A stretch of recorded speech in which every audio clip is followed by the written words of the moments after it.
मेरे प्रियो, बाइबल सिखाता है कि जैसा ये दुनिया है, जैसी ये दुनिया की चाल ढाल है, उसकी तरफ तुम मत चलो। यदि तुम उनके जैसे चलते हो, वैसे ही तुम्हारी भी क्रिया शैली, सोच, विचार सब कुछ बदल जाता है। कभी कभी हमें लगता है कि ये दुनिया बहुत अच्छी है, यहाँ के लोग बहुत अच्छे हैं, लेकिन ऐसा नहीं है। यदि लोग अच्छे होते तो कब का प्रभु यीशु मसीह को अपना चुके होते, उसके रास्ते पर चलते। ठीक है ना। तो मेरे प्रियो, आज हम कुछ इसी तरीके से आपके पास 4 या 5 वचन लेके आए हैं। इसको यदि आप अपने मन में धारण करते हैं, इसको अपने मन में रखते हैं, तो निश्चय है कि आपके भी जीवन में प्रभु बदलाव करेगा। वो आपको हर कठिनाई से, हर मुसीबत से निकालेगा। ठीक है ना। तो हम पढ़ते हैं नीति वचन अध्याय 6 के 12 से 19 तक। यहाँ पर प्रभु यीशु मसीह कहते हैं, ओछे और अनर्थकारियों को देखो, वह टेढ़ी टेढ़ी बातें बकता फिरता है।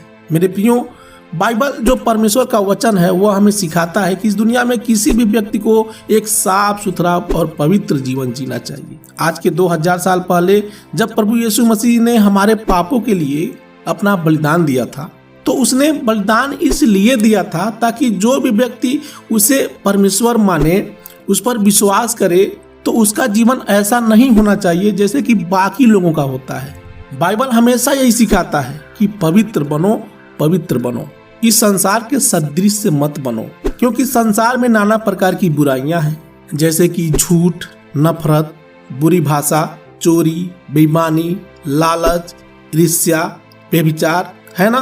तो जो ऐसा काम करते हैं, उनके जैसे आपको नहीं बनना है, उनकी संगत में आपको नहीं बैठना है, नहीं तो आपका भी रूप रवैया धीरे धीरे उन्हीं के तरह से ढल जाएगा, आप उन्हीं के तरह से बन जाएंगे। आप जानते हैं कि इन सब के पीछे किसका हाथ होता है?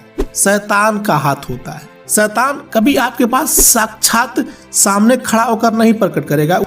वो ये नहीं कहेगा कि तुम ये काम करो।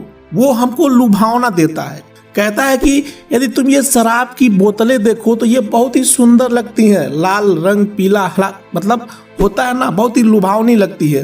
तो यदि आपके दोस्त जो शराब पीते हैं, यदि आप उनके साथ बैठेंगे, उठेंगे, उनकी संगत में जाएंगे, तो धीरे धीरे आप भी शराबी बन जाएंगे, है ना। लेकिन आपको कौन खींच के ले जा रहा है? वो शैतान खींच के ले जा रहा है, जो कि दिखाई नहीं दे रहा है। उसका उद्देश्य है कि आपको बर्बाद करना, आपको मिटाना, लेकिन प्रभु का उद्देश्य है कि आपको बचाना। ठीक है ना।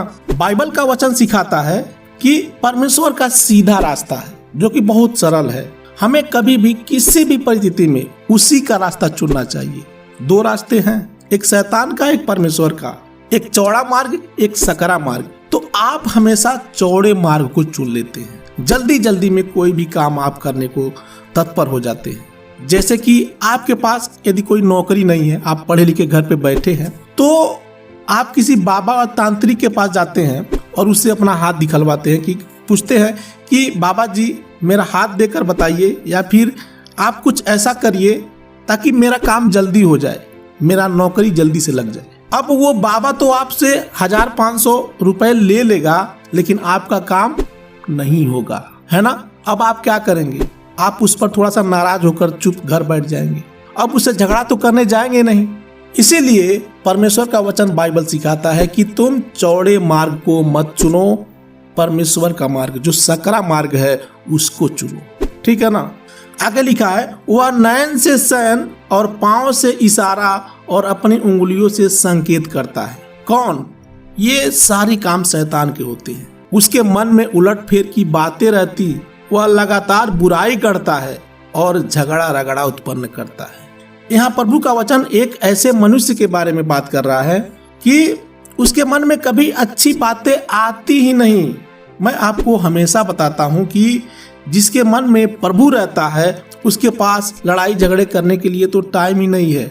जो व्यक्ति हमेशा बुरी सोच रखता है, वो हमेशा एक ऐसे लोगों की संगत में रहेगा जो बुरे लोग होते हैं। मतलब कि उसके दोस्त हमेशा वैसे ही मिलते हैं जो इन सारे कामों में लगे रहते हैं।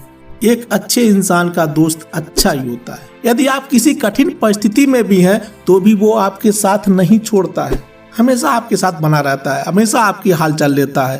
तो आप एक ऐसा दोस्त, एक ऐसा साथी चुनिए, ठीक है ना। यदि आप किसी गलत व्यक्ति से दोस्ती करेंगे तो निश्चित है कि वह आपके साथ धोखा ही करेगा। वह आपके साथ केवल टाइम व्यतीत कर रहा है और आपको एक ऐसे गड्ढे में गिराएगा जहां से आप फिर निकल नहीं पाएंगे। यदि आप अपने उंगलियों पर गिनने लगे तो इस दुनिया में बहुत सारे धर्म हैं, लेकिन जो मसीहत है, जो बाइबल परमेश्वर का वचन है, ये सारी धर्मों से अलग है। यदि आप कोई पाप करेंगे तो दूसरे धर्म कभी आपको सुधारना, बदलना नहीं सिखाते हैं। ऊपर से तो कहते हैं कि ये करो वो करो, लेकिन बदलता है केवल ये परमेश्वर का वचन, जो कि ये अंदर से आपके हृदय, आपके मन को गुदे गुदे छेदता है, चीरता है, ताकि आप दिनों दिन बदलते जाएं। दूसरे धर्म तो केवल टाइम पास करने के लिए आए हैं, आपका समय लूटने के लिए आए हैं। वहां से आपको कुछ नहीं मिलने वाला। यदि कोई इंसान छोटा सा झूठ बोलता है तो उसके मन में कोई पश्चाताप नहीं होता है। चोरी कर लेता है, किसी को बुरा शब्द बोल देता है, कोई फर्क नहीं पड़ता है। लेकिन यदि मसीहत में आकर कोई व्यक्ति झूठ बोलता है या कोई पाप करता है तो उसको अंदर से जो पवित्र आत्मा मिला हुआ है उसको कोसता है कि नहीं, तुम ये गलत कर रहे हो, तुम्हें अभी प्रभु से क्षमा मांगना चाहिए। वो हमेशा आपको डांटता है। जब भी आप पाप में गिरेंगे तो वो हमेशा आपको उठाता है, ठीक है ना। तो मेरे कहने का क्या मतलब है कि बाकी धर्मों में और मसीहत में, जो कि ये परमेश्वर का वचन जो हमारे अंदर है, बहुत फर्क है। आगे लिखा है, इस कारण उस पर विपत्ति अचानक आ पड़ेगी, वह पल भर में ऐसा नाश हो जाएगा कि बचने का कोई उपाय न रहेगा। ये किसके बारे में बात हो रहा है? जो बुरे लोग हैं। प्रभु आपको हमेशा सेफ रखता है। यदि आप प्रभु में बने हैं तो प्रभु ने आपको चारों ओर से घेरा है।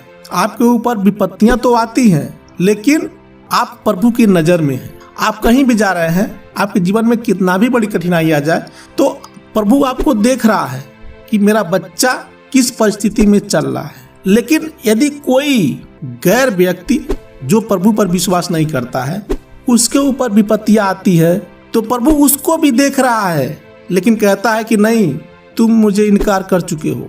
मैंने तुम्हें अपनी बाहें पसार कर बुलाया तो, लेकिन तुमने मेरे पास आना पसंद नहीं किया। तो प्रभु का निगाह दोनों के ऊपर है, एक प्रभु के दास के ऊपर और एक जो प्रभु पर विश्वास नहीं करता है उसके ऊपर।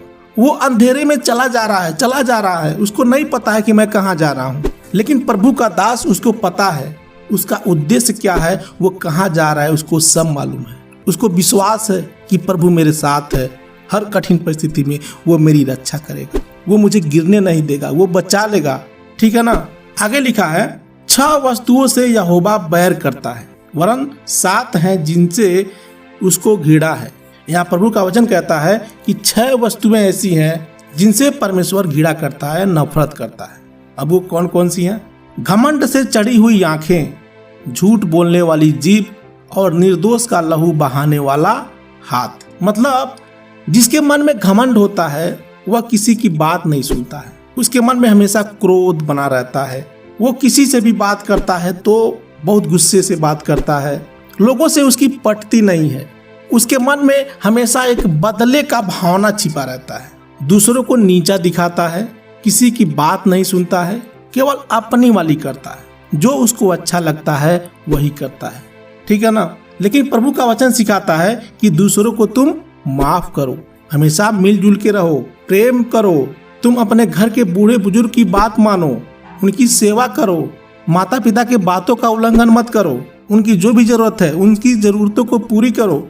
आगे लिखा है, अनर्थ कल्पना गढ़ने वाला मन, बुराई करने को वेग से दौड़ने वाला पांव। इस दुनिया में 2 तरह के विश्वासी होते हैं, एक भावनात्मक विश्वास करने वाले जो कि भावना में कुछ भी कर देते हैं। कभी कभी भावना में आकर हम झूठ को सच मान लेते हैं।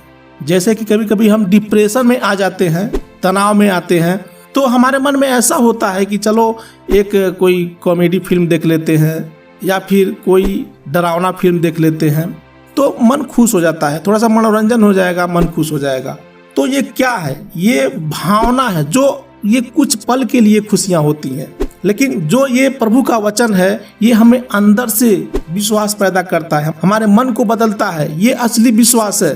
तो मेरे प्रियो, आप भावना में आकर विश्वास मत करना। इस प्रभु के वचन को हमेशा अंदर से विश्वास करना, इसको ग्रहण करना, ठीक है ना। तो आशा करता हूँ कि आज का ये वीडियो आपको अच्छा लगा होगा। इस वचन से जो एक छोटा सा वचन है, मैंने नीति वचन अध्याय 6 के 12 से लिया था। ये वचन आपके मन को परिवर्तित करेगा, आपके मन को बदलेगा। मिलते हैं कल फिर अगले वीडियो में। तब तक के लिए आप सभी को हमारे प्रभु यीशु मसीह के नाम में जय मसीह की।